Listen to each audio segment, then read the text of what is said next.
날마다 나를 살리는 큐티 이성호 목사입니다. 오늘 큐티 본문은 사사기 5장 19절에서 31절까지입니다. 오늘도 말씀해 주신 하나님 감사합니다. 날마다 승리의 찬가를 부르기를 원합니다. 말씀해 주시옵소서. 듣겠습니다. 날마다 승리의 찬가를 부르려면 첫째로 하나님의 도우심이 있어야 합니다. 19절과 20절입니다. 왕들이 와서 싸울 때에 가나안 왕들이 무기또 물가 다한악에서 싸웠으나 은을 탈취하지 못하였도다. 별들이 하늘에서부터 싸우되 그들이 다니는 길에서 시스라와 싸웠도다 라고 합니다. 오늘 본문은 어제 말씀에 이어서 드보라와 바락의 승리의 찬가입니다. 가나안의 연합군이 이스라엘과 전투를 벌였지만 그들이 승리하지 못했음을 보여주는 말씀입니다. 은을 탈취하지 못하였다는 것은 그들이 전리품을 얻지 못하였다는 표현으로 패배했음을 말합니다. 20절에서는 하나님께서 창조물을 통하여 이스라엘을 위하여 싸우셨음을 시적으로 표현하고 있습니다.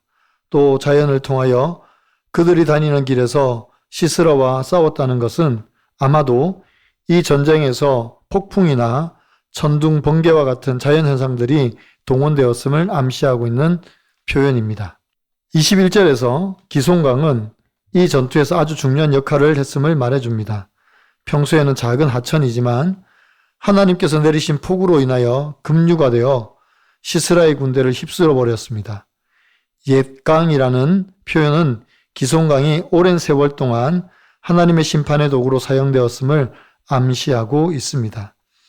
내 영혼아 내가 힘있는 자를 밟았도다 라는 말씀은 강력한 군대를 쳐서 이겼음을 말합니다.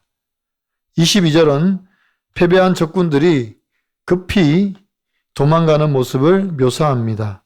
특히 시스라의 철병거와 기병들이 공포에 질려 급히 도망하는 모습을 생동감 있게 표현하고 있습니다. 결국 이 전쟁의 주관자는 하나님이시라는 것을 드보라와 바락이 고백하고 있습니다. 강력한 가나안 연합군을 자연 만물과 이스라엘의 군사들을 통하여 공포에 떨게 하고 겁에 질려 도망가게 하신 것입니다. 이렇듯 우리 삶의 모든 전쟁과 같은 일상도 주님의 손에 달려 있습니다. 하나님께서 모든 것을 동원하여 자기 백성들을 지키시고 승리케 하십니다. 적용 질문입니다. 나는 내 방법이 아닌 하나님의 방법을 신뢰하며 주의 도우심을 기다립니까? 일상의 영적 전쟁이 하나님의 주권 아래에 있으며 모든 것을 동원하여 반드시 이기게 하심을 믿습니까? 날마다 승리의 찬가를 부르려면 둘째로 약한 자를 통하여 강한 자를 이기게 하심을 보아야 합니다. 23절입니다. 여호와의 사자의 말씀에 메로스를 저주하라. 너희가 거듭거듭 그 주민들을 저주할 것은 그들이 와서 여호와를 돕지 아니하며 여호와를 도와 용사를 치지 아니함이니라 하시도다 라고 합니다.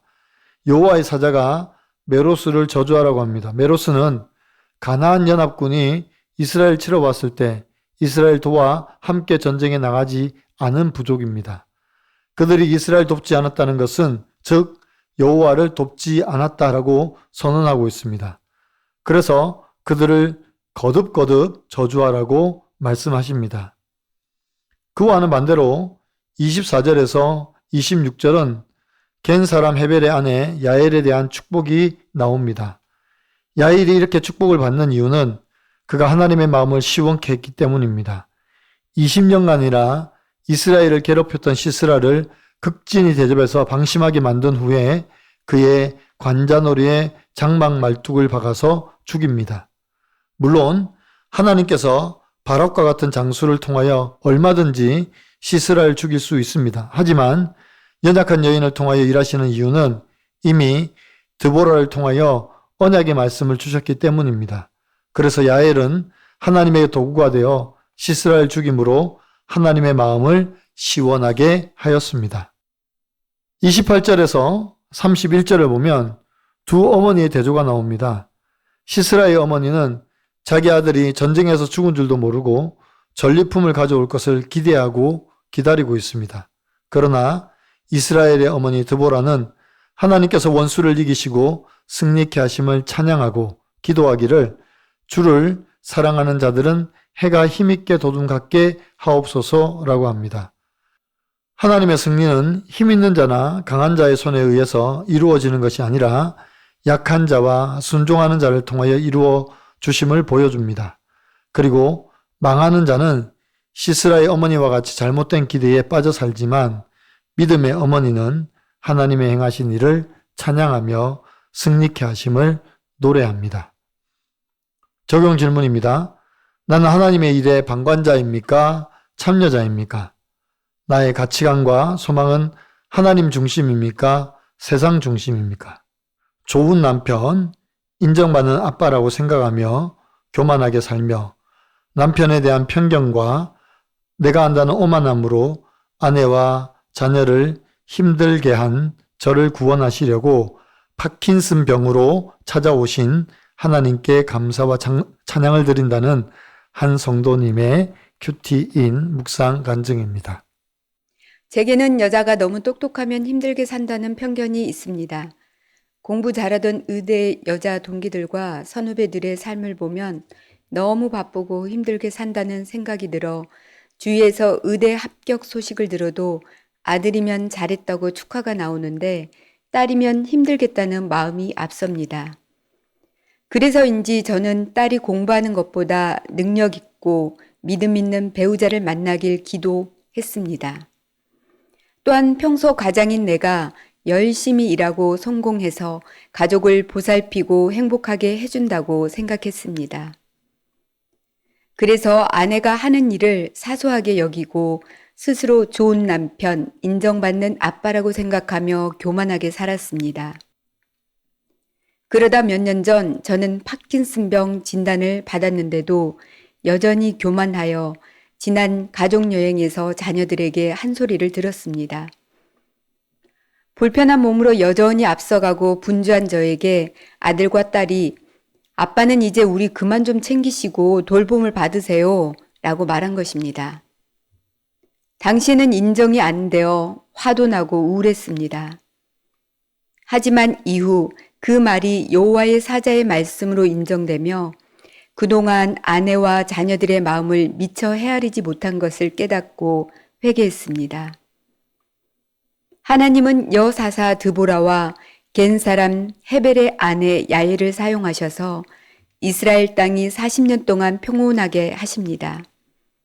드보라와 야엘은 당시 천대받고 인정받지 못하는 여자들이었습니다.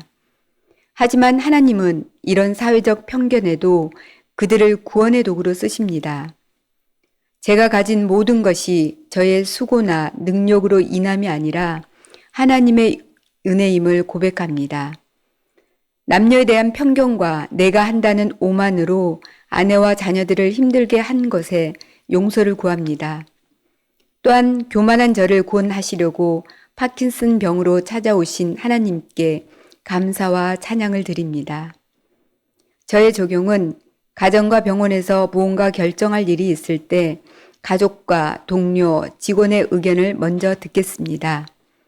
저의 육체적 한계를 인정하고 필요할 때는 주위의 도움을 요청하겠습니다.입니다.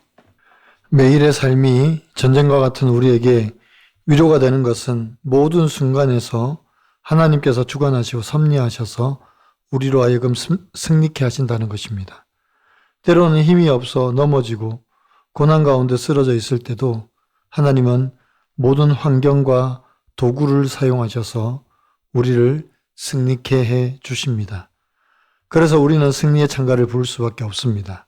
모든 자연을 동원하여 가나안의 철병거를 물리치시며 연약한 여인들을 통하여 군대 장관인 시스라를 죽이시는 놀라운 섭리를 찬양할 수밖에 없었던 것처럼 우리도 날마다 우리 입술에서 하나님을 찬양할 수밖에 없습니다.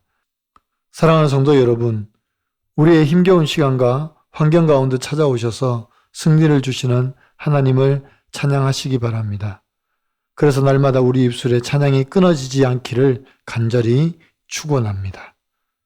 기도드립니다. 날마다 우리에게 승리를 주시는 하나님을 찬양합니다. 군대 장관인 바락을 통하여 영광을 받으시는 것이 아니라 연약한 여인 야엘을 통하여 영광 받으심을 찬양합니다. 주님, 연약한 우리도 사용하여 주시옵소서. 주님이 사용하시는 도구가 되기를 원합니다. 이 세상과 맞서 싸울 때 하나님께서 우리를 사용하심을 믿고 영적 전쟁 가운데 승리하며 살기를 원합니다. 그래서 하나님께서 연약한 우리와 우리 공동체를 통하여서 영광 받으심을 세상 앞에 보여주게 하여 주시옵소서. 그리고 그것이 증거가 되어 그들도 우리를 통하여 주의 영광을 보게 하여 주시옵소서. 주님, 우리가 주님의 마음을 시원하게 해드리는 도구가 되기를 원합니다. 우리를 사용하여 주시옵소서. 예수 그리스도의 이름으로 감사하며 기도드리옵나이다. 아멘.